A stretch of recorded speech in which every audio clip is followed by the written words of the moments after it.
ശകുന്തളേ നീ ഓർമ്മിക്കുമോ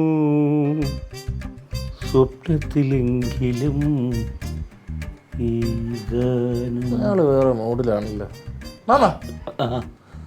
ഒരു പ്രത്യേക കലയാ മാമനെ കാണാൻ. ഇതെന്ത് കലയാണത്? അതൊക്കെ എൻ്റെ ചെറുപ്പത്തിലെ കാണണം. ഒരു 10-24 വയസ്സ് സമയത്തൊക്കെ എനിക്കൊരു വിജയ് സൂപ്പർ സ്കൂട്ടർ ഉണ്ടായി. ഞാൻ ഏത് നേരം ഒരു ഷർട്ടിൻ്റെ ബട്ടൺ അങ്ങനെ അഴിച്ചിട്ട് അതിലിങ്ങനെ കറങ്ങിങ്ങനെ.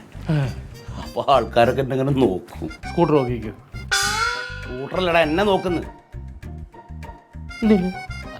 എന്നെ കാണുമ്പോൾ നല്ല ചുമന്ന് തുടുത്തിങ്ങനെ ഇരിക്കില്ലേ, ഫിലിം സ്റ്റാർ പോലെ. ഞാൻ ഫ്രൂട്ട്സ് കഴിക്കുമെന്നേ. ഇപ്പൊ കഴിക്കാറില്ലേ? ഇപ്പോൾ കഴിക്കുകയൊക്കെ ചെയ്യും. എന്തേ? അല്ല, ആ ചുവന്ന തുടുപ്പ് മാറിയിട്ട് ഒരു കരിവാളി പഠിച്ചിട്ടുണ്ട്. നീ ഞാൻ വന്നിരുന്നപ്പോൾ അതല്ലല്ലോ പറഞ്ഞു നല്ല കല ഉണ്ടെന്നല്ലോ. ആ കരിവാളിപ്പിലൊരു കലയുണ്ടെന്നാ ഉദ്ദേശിച്ചത്. എന്നോട് പറഞ്ഞിട്ട് കാര്യമില്ല. ഇപ്പോഴും സൂപ്പറാ മാമനെ കണ്ടാ പൊളി. അന്നത്തെ കാലം എന്ന് പറഞ്ഞാലേ ഇന്നത്തെ പോലെ ഒന്നുമല്ല. പിന്നെ അന്ന് നല്ല പച്ചയായ മനുഷ്യരും നല്ല കൃഷിയും തോട്ടവും വളപ്പുകളൊക്കെ അങ്ങനെ വളച്ചിട്ട് നല്ല രസമുള്ള സമയം. എല്ലാവരുടെ വീട്ടിലൊന്നും ഈ കശുമാവ് ഉണ്ടാവും. പറങ്ങാണ്ടി എല്ലാവരുടെ വളപ്പിലും ഉണ്ടാവും. ഓരോരുത്തരുടെ വീട്ടിലൊരു 15-20 കിലോ കശുവണ്ടിയൊക്കെ. അന്നൊരു വീടിന്റെ വരുമാനമായിരുന്നു പറങ്ങാണ്ടി. അത് ഈ ആണുങ്ങൾ കണ്ടിട്ട് പെൺകുട്ടികളാണ് ഈ കശുവണ്ടിയൊക്കെ കൊണ്ട് കൊടുക്കുക. അതെ. അന്ന് ഞങ്ങളുടെ അവിടെ ഒരു മത്തായച്ചനാണ് ഈ ഹോൾസെയിൽ കട നടത്തുന്നത്, പറങ്കണ്ടി. അപ്പോൾ ഇയാളൊരു മുരടനെ പോലെ ഇങ്ങനെ ഒരു മനുഷ്യനായതുകൊണ്ട് ഇങ്ങനെ ഈ പെണ്ണുങ്ങൾക്കൊക്കെ അവിടെ ഈ കശുവണ്ടി കൊണ്ട് കൊടുക്കുക ഒരു മടിയായിരുന്നു. താല്പര്യം ഉണ്ടാവില്ല. ഇങ്ങനെ ഒരാളല്ലേ പെട്ടെന്ന് അയാൾക്കൊരു അറ്റാക്ക് വന്നു. പെണ്ണുങ്ങളെ കണ്ടിട്ടോ? പെണ്ണുങ്ങളെ കണ്ടിട്ടോ? അവിടെ സ്വാഭാവികമായിട്ട് ഒരാൾക്ക് അറ്റാക്ക് വരില്ലേ? ഹൃദയാഘാതം. ചത്തോ? ഇല്ല.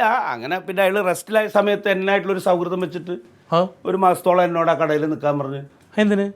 ഒരു സഹായം. പിന്നെ നമുക്കും കുറച്ചൊക്കെ കശുവണ്ടി ഉണ്ടല്ലോ, അത് കൊണ്ടു കൊടുത്തുള്ളൊരു പരിചയമൊക്കെ ഇങ്ങനെ ഉണ്ട്.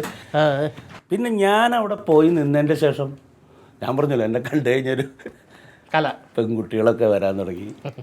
അത് പെൺകുട്ടികൾ വരുന്നത് കല കണ്ടോണ്ടായിരിക്കത്തില്ല. അമ്മാവനെ ചിരിച്ചു കാണിക്കുമെന്ന് അമ്മാവൻ പൈസ കൂടുതൽ കൊടുക്കുമല്ലോ, അപ്പോൾ വസൂലാക്കാൻ വേണ്ടി വന്നതായിരിക്കും. അല്ലടാ, ഞാനൊന്നും പറയില്ല. അപ്പാറൊക്കെ കേട്ടോ സൂപ്പർ. അമ്മാവനെ അടിപൊളിയായിരുന്നു. ഇന്നും അടിപൊളി. അന്ന് ഈ ചെറുപ്പക്കാർ പെൺകുട്ടികൾക്കൊക്കെ കാണാൻ കൊള്ളാവുന്നവരോട് ഒരു പ്രത്യേക ആയിരിക്കണം. എനിക്കറിയില്ല എന്തോ. ഞാൻ ആ കടയിൽ ഇരുന്നതിൻ്റെ ശേഷം പെൺകുട്ടികളൊക്കെ ധാരാളം വരും. ഈ പറങ്ങാണ്ടി വിൽക്കാൻ വരുന്ന പെണ്ണുങ്ങളിൽ ആരെങ്കിലുമായിട്ട് പ്രേമം വല്ലതും ഉണ്ടായിരുന്നു? കാതൽ, ലവ്? ആരോടും പറയരുത്. എന്ത്? ഒരു ശകുന്തള കാണാൻ എങ്ങനെ ഉണ്ടായിരുന്നു? എൻ്റെ മോനെ ഒരു 5-5 അടി പൊക്കം, കയ്യും കാലൊക്കെ പണിത് വെച്ച പോലെ ഇരിക്കണം. പണിത് വെച്ചേക്കുന്നേ? ഇത് വെപ്പ് കയ്യും കാലുമായിരുന്നു. എടാ, ഒരു അലങ്കാരത്തിന് പറഞ്ഞല്ലേ? ഓ, അലങ്കരിച്ച് വർണ്ണിച്ച്. എന്നിട്ട് ചെമ്പറും പട്ടുപാവാടയൊക്കെ കൊടുത്ത് മുടിയൊക്കെ ഇങ്ങനെ അഴിച്ചിട്ട് തുടുത്ത് ചുമന്ന്. അക്കച്ചി അപ്പോൾ ഫ്രൂട്ട്സ് കഴിക്കുമായിരുന്നു? അല്ല, ചുവന്ന് കൊടുത്തൊന്നും നേരത്തെ പറഞ്ഞ, അതുകൊണ്ട് ഞാൻ ചോദിച്ചാ. എടാ, ഒരു ദിവസം അവള് കശുവണ്ടി കൊണ്ടുവന്ന ചാക്ക് എൻ്റെ കൂടയിലേക്ക് ഇങ്ങനെ ചരിക്കുമ്പോൾ അതിൻ്റെ അകത്തൊരു പേപ്പർ. അണ്ടിപ്പരിപ്പ് പൊതിച്ചുകൊണ്ട് കൊണ്ടുവന്നായിരിക്കും. അതല്ലടാ, പ്രേമലേഖനം. ശകുന്തളയുടെ പ്രേമലേഖനം.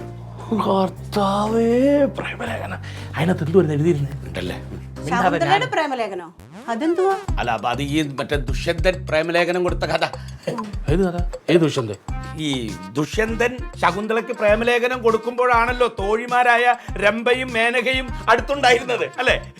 അല്ല ചേട്ടാ, രംഭയും മേനകയും ഒന്നും അല്ലല്ലോ, അനസൂയയും പ്രിയമതയല്ലേ?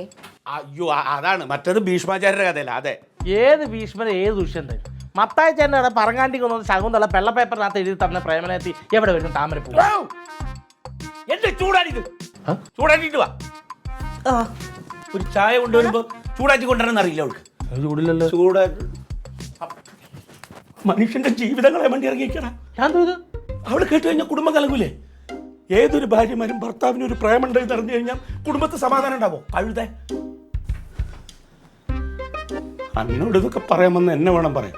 ഓത്ത് നാല് കഴുത്തിനകത്ത് എന്താ എഴുതിയിരിക്കുന്നെന്ന് പറ.